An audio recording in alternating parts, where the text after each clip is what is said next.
Salam à tous. Donc, on reprend la Torah 18 du côté Moharan. Donc, on s'est arrêté en plein milieu de la haute Vav, d'accord, où on avait expliqué que lorsque un dirigeant qui n'est pas digne de la Emouna, il veut s'emparer qui n'a pas une Emouna parfaite, il veut s'emparer de la direction du Ham Israël, d'accord. On avait vu que dans l'histoire de la Gemara, qu'est-ce qui s'est passé? Il y a eu une voix céleste qui est sortie et qui a dit, qui c'est qui veut prendre, qui c'est qui veut se saisir de ce coffre fort qui est en réalité la boîte de la femme de Rabbi Chaina ben Dosa, dans laquelle elle va mettre plus tard le Techelet pour les tzadikim. D'accord. Le Techelet pour les tzadikim. Le Techelet, c'est le bleu azur qu'on mettra sur le fil des tzitzit, qui est réservé pour les tzadikim dans le monde futur. D'accord. Et on avait dit qu'en fait, c'est quoi la femme de Rabbi Chaina ben Dosa? On a dit que Rabbi Chaina ben Dosa, il représentait la Emouna, vu que c'était lui le pilier de la Emouna de sa génération. Et sa femme, on avait vu que sa femme, Eshet, Eshet, c'est la femme de Rabbi Chaina ben Dosa, c'était les initiales de Avanim Shlemot Tivne. Je recherche dans les mots où c'était, on va rester un peu plus haut. Voilà, Avanim Shlemot Tivne, tu construiras des pierres parfaites. Or, on avait dit, c'est quoi les pierres parfaites que tu construiras? Ce sont en fait, dans le livre, dans le Sefer Yetzirah, on avait vu que les lettres de la Torah, les lettres par lesquelles Hachem il a créé le monde, eh ben, elles sont appelées des pierres. Hachem il a construit le monde avec des lettres. Donc les lettres sont en fait des pierres avec lesquelles on peut construire le monde. Donc toutes les lettres de la Torah, toutes les lettres de la Gdusha, d'accord, le Lashon Kodesh, c'est le Lashon saint, la langue sainte par laquelle Hachem il a créé le monde. C'est la celle qui s'exprime dans la Torah. Eh ben, ce sont des pierres avec lesquelles on peut construire le monde. Et la perfection de ces pierres, donc la Avanim Shlemot Tivne, que des pierres parfaites tu vas construire, que les pierres vont être parfaites pour faire des véritables constructions, et ben, c'est représenté par la femme de Rabbi Chana ben Dosa, parce que Avanim Shlemot Tivne, on avait vu, c'était les initiales de Eshet. Eshet, Alev, Shin, Tav, ça fait Eshet, et c'est les initiales des pierres parfaites que tu vas construire. C'est quoi ces pierres? On avait dit que c'est les permutations dans un mot. Quand tu prends un mot, par exemple, on avait pris le mot Shabbat. Le mot Shabbat, on avait vu que c'était 3 lettres. Et bien, avec 3 lettres, tu peux faire 6 mots, en fait. Tu peux faire 6 permutations du mot Shabbat. D'accord. Le mot Shabbat, tu peux l'écrire on avait dit Shin Bet Tav, Tet Bet Shin, Bet Shin Tav, etc. 6 permutations. Et comme ça, en fonction du nombre de lettres qu'il y a dans un mot, tu vas pouvoir faire des permutations. D'accord. Si par exemple, tu vas prendre un mot qui a 4 lettres, eh ben, tu pourras faire 24 permutations. Si tu prends un mot qui a 5 lettres, eh ben, tu pourras en faire 120 120 mots différents, d'accord, etc., etc. בחמש אותיות ניתן למצוא 120 תיבות. כן. Et ainsi de suite, ainsi de suite. Comme ça, à chaque fois qu'on va augmenter de lettres, ça va augmenter les permutations possibles. Et donc donner en fait à un même mot différents sens.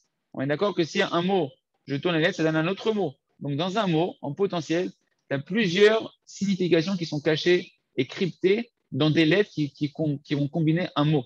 Or, des significations, c'est des buts. Un mot, il va te donner un sens. Adam Arishon, quand il a appelé les choses, c'est lui qui, par la sagesse que Dieu lui a donnée, il a eu le mérite de définir les objets et les animaux, leur donner un nom. Mais un nom, ça donne une direction.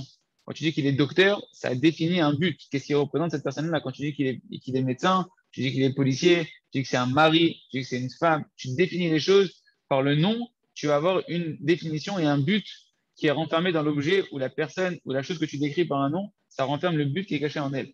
Donc tu vois que dans un mot, dans le Lashon Kodesh, eh ben, en réalité, tu as la possibilité de découvrir les différents buts qui sont cachés dans la construction de ce mot-là qui représente ce que ça représente. D'accord? Parce qu'on avait expliqué au début de la Torah que dans chaque chose qui a été créée sur Terre, ça a été créé avec la sagesse divine, avec les lettres divines, avec les lettres de la Torah, et que chaque chose a renferme un but en elle, et qu'il y a un but qui est plus profond encore pour arriver au but de tous les buts, qui est le but du monde futur, les plaisirs du monde futur. Donc en fait, dans chaque mot, dans chaque chose de ce monde-là qui a été appelée par un mot, et ben dedans, il y a différents buts qui s'expriment, et en fonction de la émouna qu'on aura, plus personne va avoir de la émouna que c'est Dieu qui a créé le monde, qui a créé le monde avec les lettres de la Torah, que les lettres de la Torah, c'est pas des lettres chutotes, c'est pas des lettres simples, que la Torah, la Tfila, tout le Lashon Kodesh, c'est vraiment quelque chose extrêmement profond qui provient de la sagesse divine. Et à ce moment-là, une personne elle va pouvoir avoir la foi qu'un mot, il a plusieurs permutations et que chaque permutation elle a un sens. Et elle va commencer à pouvoir décrypter les buts qui sont renfermés dans chaque chose de ce monde-là, jusqu'à arriver par la Emouna à relier toutes les permutations possibles d'un mot. C'est-à-dire que si un mot il a 6 permutations, comme on a vu ici par exemple pour le mot Shabbat, donner un sens à chaque permutation et pour pouvoir trouver au final le but de tous les buts qui est renfermé dans chaque chose qui est le plaisir du monde futur. Ça, c'est ce que le tzaddik il arrive à faire.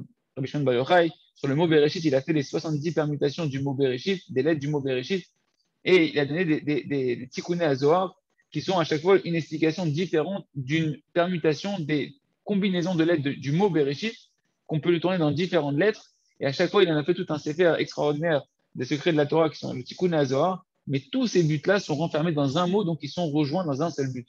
D'accord? Et ça, c'est Eshet Rabbi Hanina ben Dosa, la femme de Rabbi Hanina ben Dosa. Eshet, on a dit, c'est Avanish le Motivne, c'est que tu vas pouvoir construire, tu vas comprendre quels sont les secrets qui sont renfermés dans la création par lequel Hachem a créé le monde par les lettres de la Torah. Et Rabbi Hanina ben Dosa, c'est fait référence à la Emouna, il faut de la Emouna dans les lettres de la Torah pour pouvoir commencer à percer les secrets de la Torah, percer les profondeurs du but qui est caché dans la Torah pour remonter jusqu'au but de tous les buts, qui est le plaisir de savoir que tout vient d'Akadosh Baruch Hu, les plaisirs du monde futur. Ok. Ve'aotziot, nous dit Rabbi Akadosh, Nishlamim, Alideh Emuna. Et donc ces lettres-là de la Torah, elles vont se parfaire, toutes ces permutations des lettres, grâce à la Emuna. D'accord? C'est par la Emuna qu'une personne va avoir dans la Torah et dans Akadosh Baruch Hu qui va pouvoir commencer à donner du sens aux lettres de la Torah et comprendre le but qui est caché dans les lettres de la Torah. Alideh Emuna, il prinat, et donc il nous ramène un verset dans Tsefania pour nous expliquer ça. Az et por el amim safa verora.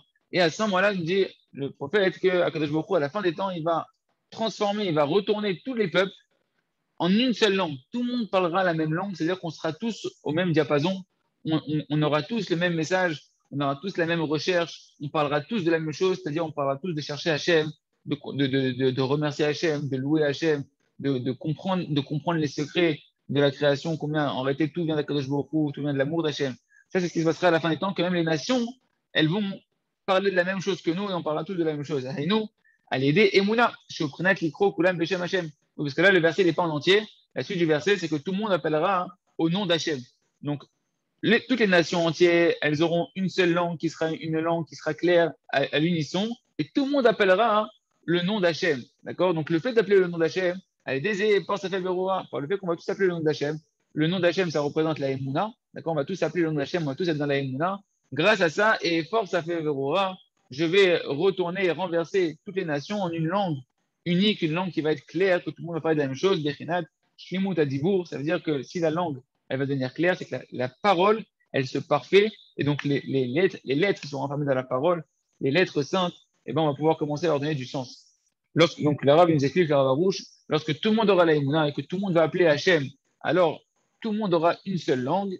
C'est ça qu'on appelle la perfection des lettres et la perfection de la parole, c'est-à-dire que tout le monde, c'est quoi qu'on parfait notre parole? C'est quoi qu'on a perfectionné les lettres de la Torah, les lettres de la Tfila, etc. C'est qu'en réalité, tout converge vers un seul but. Alors, nous a dit, la perfection de la parole, c'est quoi? C'est la Emouna. Quand tu converges, tout ce que tu es en train de dire, que maintenant, tout ce que tu vis dans ta vie, tout ce que tu parles, tout ce que tu étudies, tout ce que tu pries, ça a un seul but, la Emouna. À ce moment-là, tu as donné du sens, tu as donné de la vérité et tu as donné la perfection à la parole, que de la même manière que Dieu il a créé le monde et il s'est fait connaître par la parole, il s'est dévoilé par la parole que quand il a créé le monde, il a exprimé 10 paroles de création, 9 et une qui est pas entendue, mais 10 paroles. Il a donné la Torah par 10 paroles, par Aseret à 10 brotes. Donc, la connaissance d'Hachem passe par la parole. Pour connaître Akadosh Baruch Hu, pour arriver à percer le but de la création et les plaisirs cachés de la création, eh ben, il faut perfectionner sa parole. Perfectionner sa parole, c'est commencer à pouvoir chercher à parler de Emouna, chercher la Emouna dans tout ce que l'on va entreprendre, que ce soit de la Torah, de la Tfila, dans des Sichot Chaverim, même dans son travail, tout doit converger vers la Emouna. Ushlemut haotiot, ze bechinat atachlit shel kol hanibraim. Il dit Rabbeinu, et la perfection des lettres de la Torah, quand on arrive à parfaire les lettres de la Torah, c'est la dimension du but de tous les mondes et de toutes les créatures. Pourquoi? Ki kol haolamot nivreu al yedei otiot. C'est comme on a expliqué, tous les mondes, ils ont été créés par des lettres. Qu'est-ce qu'on dit tous les matins? Baruch she'amar ve'haya haolam. Béni soit le Créateur. Baruch, béni soit celui qui a parlé et qui a créé le monde. Le monde, il a été créé par les lettres qu'Hachem il a exprimées, si on peut dire ainsi, c'est des forces spirituelles. C'est pas des lettres comme moi j'écris comme ça, c'est que c'est des forces spirituelles divines qui sont cachées dans les lettres que Dieu a exprimées lorsqu'il a créé le monde. D'accord? Donc le monde, il a été créé par les lettres de la Torah. Comme c'est marqué, on dit également, Kibeya Hashem Tzorelamim, d'ailleurs on chante ça le Shabbat, car par le nom d'Hachem qui est Yud et He, Dieu, il a créé tous les mondes. C'est-à-dire, ils disent dans l'Agmara que par le He, il a créé ce monde-là, et par le Yud, il a créé le Olam Haba, le monde futur. Donc retenez bien, Kibeya Hashem Olamim, Hashem, il a créé tous les mondes par la lettre Yud et par la lettre He. Le He, il a créé ce monde-là, et la lettre Yud, il a créé le monde futur, le Olam Haba. D'accord? Et tout le but de toutes les créations, on dit c'est quoi? De toute la création, toute la Torah, c'est d'arriver au but du monde futur, au plaisir du monde futur. De voir que tout est pour le bien, de sentir la douceur d'Akadosh Baruch Hu, etc. Ou shlemut haotiot, ou haotiot. Shobechnet olam haba, hanivra beyud. Donc, le monde entier, tous les mondes, toutes les créatures, elles ont été créées par la lettre Yud et He, par les lettres de la Torah. Mais la perfection de toutes les lettres, qu'est-ce qui va perfectionner toutes les lettres? Qu'est-ce qui va permettre d'écrire toutes les lettres et de perfectionner toutes les lettres? C'est la lettre Yud. D'accord? Et le Yud, c'est la lettre avec laquelle Dieu il a créé le monde futur. Pourquoi? Parce que qui a Yud, inekuda acharona mashlim etunat kol ot. Il veut dire Rabbeinu Akadosh, parce que le Yud, c'est le point final par lequel tu vas compléter le dessin de chaque lettre. Un Yud, c'est la plus petite lettre, elle ressemble à un point. Quand tu écris un Yud, ça ressemble vraiment à un point. Pour écrire des choses, il faut accumuler des points. Quand tu vas faire une lettre, tu vas faire une succession de points. Et surtout, chaque lettre, si tu remarques bien, elle commence par un Yud. Toujours au début de la lettre, on définit d'abord un petit Yud en haut de la lettre et après on va dessiner la lettre. N'importe quelle lettre, elle commence par un Yud, elle se termine par un Yud. Il y a toujours un Yud qui va être le début de la lettre, la fin de la lettre. Et donc, c'est elle qui est la perfection, le Yud, qui représente le Olam Haba, qui représente le monde futur, les plaisirs du monde futur pour lesquels Dieu a créé le monde. Eh bien, c'est ça qui perfectionne toutes les lettres. C'est quoi les lettres? On a dit les lettres. C'est ce qui a créé toute chose. Donc, la perfection de toute chose, le but de toute chose, le but de toutes les lettres qui animent tout ce monde-là, eh ben, c'est le Yud, c'est le plaisir du monde futur. Si c'est pas clair, posez des questions. C'est un peu abstrait.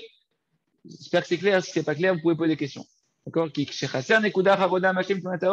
Parce que si jamais il manque le point final qui va venir perfectionner la forme de la lettre, c'est sûr que la lettre, elle ne sera pas parfaite.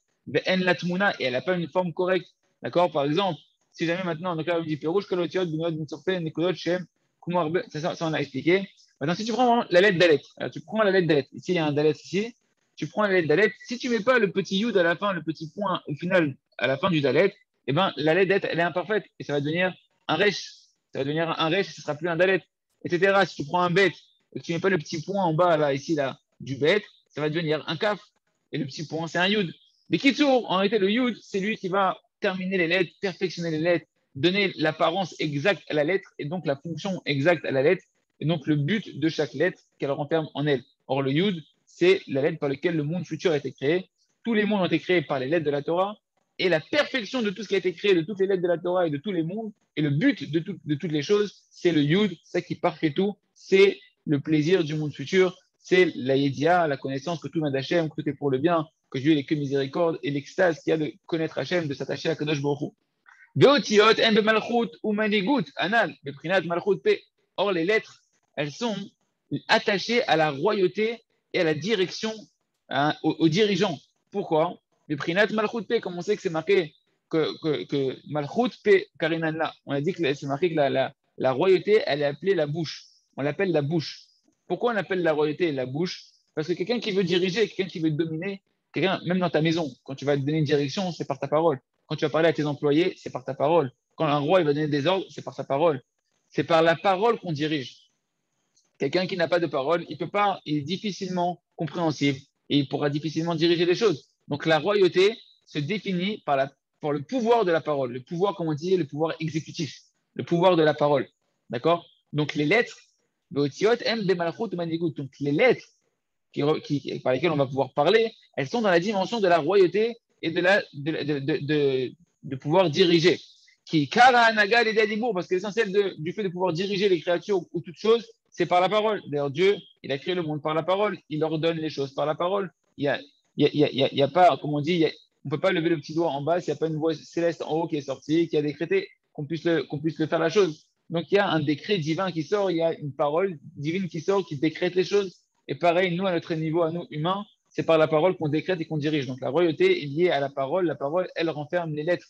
Les lettres dont on cherche à avoir la perfection de ces lettres-là, la perfection de la direction, la perfection de diriger les choses à la perfection dans la royauté. Et ça va être par la Emouna. C'est la Emouna qui va nous amener à pouvoir diriger les choses et utiliser la parole parfaitement, être un bon dirigeant.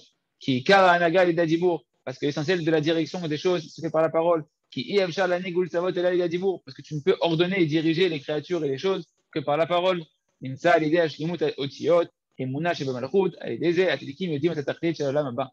C'est pourquoi, par le fait d'accéder à la perfection des lettres, comme on l'a dit, Eshet, Rabbi Chana Ben Dossa, Eshet, c'est les lettres parfaites que tu dois construire. Avec Rabbi Chana Ben Dossa, c'est lui qui représente la Emouna.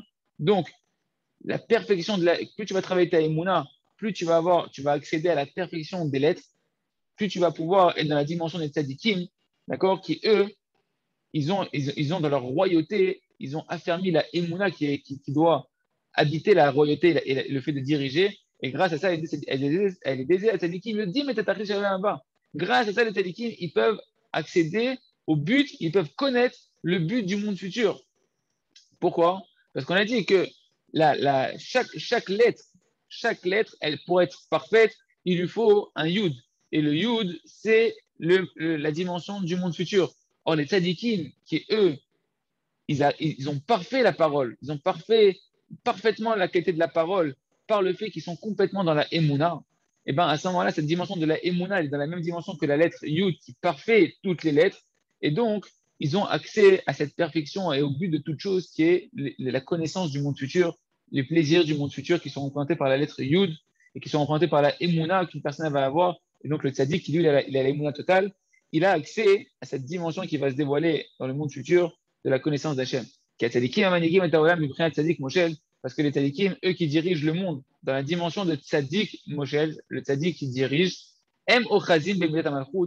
eux, ils sont véritablement en match, ils ont accès à la qualité de la royauté. Et c'est à quoi que quand il dit Rabbeinu, il veut dire que même si jamais tu vois qu'a priori, c'est pas les tzadikim qui dirigent le monde, tu crois qu'il y a ici un président, il y a un premier ministre, il y a un riche là-bas qui a du pouvoir, etc.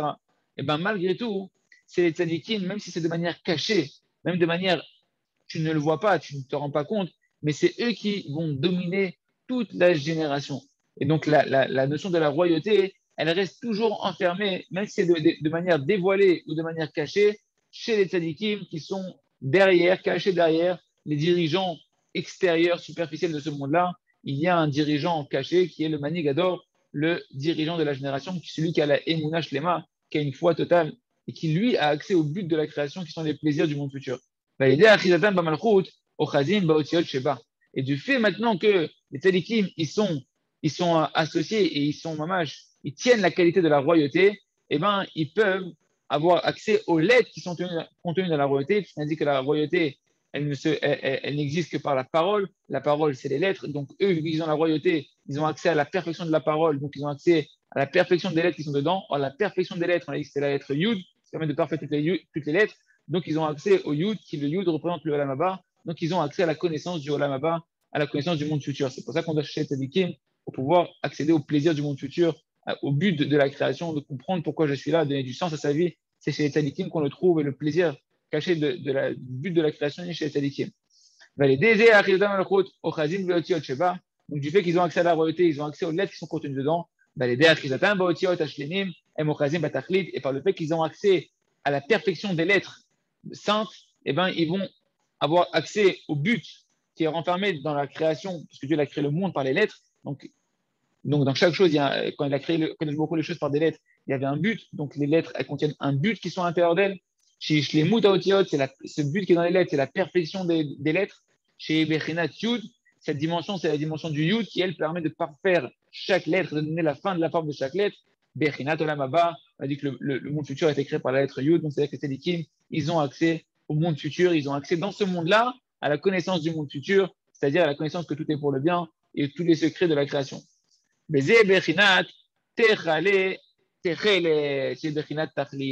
c'est ça la dimension du Techelet. Vous vous rappelez qu'est-ce qu'elle a dit? La voix céleste. Qui c'est qui veut prendre maintenant cette boîte de pierres précieuses qui appartient en fait à la femme de Rabbi Chana Ben Dossa dans laquelle elle va mettre plus tard le Techelet, le bleu azur pour les tzadikim quand Mashiach va venir? Va nous dire Rabbi Nakadosh, en réalité, ce Techelet là, c'est qu'est-ce qui est caché dans la Gemara quand il y a cette histoire de Techelet?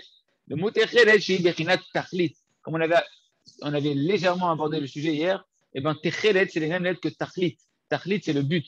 En fait, l'allusion qui est cachée dans la Gemara, c'est qu'en fait, dans cette boîte-là, et ben, le dirigeant du Ham Israël, parce que la boîte représente la capacité de diriger le Ham Israël, et ben, c'est les dirigeants qui contiennent à l'intérieur d'eux le but de la création. Chez Nidgalé Betor Akartalita, que le but de la création, le but des plaisirs du monde futur, où est-ce qu'il se dévoile? Dans cette boîte. Rappelez-vous la boîte, comment on l'appelle? Cette boîte de pierres précieuses de la femme de Rabbi Hanan de ça, comment on l'appelle? Une argaz. Argaz, c'est mis la chaîne roguez, c'est la chaîne colère. Dans la colère se cachent les plaisirs du monde futur. C'est-à-dire quoi? Si jamais tu sais calmer ta colère, si jamais tu sais ne pas te mettre en colère avec ta femme, tes enfants, avec tes amis, avec ta vie, avec Hachem, Chas de Shalom, et bien à ce moment-là, tu vas avoir accès aux tzadikim qui vont se dévoiler à toi. Tu vas t'enraciner dans l'âme des tzadikim et du tzadik de la génération qui lui, il a accès au but du monde futur. Et tu vas dévoiler pour l'humanité entière le tzaddik qui lui a accès au but du monde entier, au plaisir infini du monde futur. Et c'est ça que représente le Techelet qui devait être dans la boîte. Le Techelet, c'est le but auquel on a accès les tzaddikim, mais auquel toi tu vas avoir accès si tu n'es pas en colère, si tu arrives à surmonter ta colère. Betor Hamanigoud va Malchut, donc c'est ce but qui est caché dans la royauté, dans la direction du tzaddik et du dirigeant de la génération. D'accord? Ok, on va s'arrêter là pour aujourd'hui, Batachem, mes amis. On reprendra demain. Mechila de pas terminer la lettre Zain. C'était un petit peu court, mais Batachem, on reprendra demain. Merci Hachem. Chazak,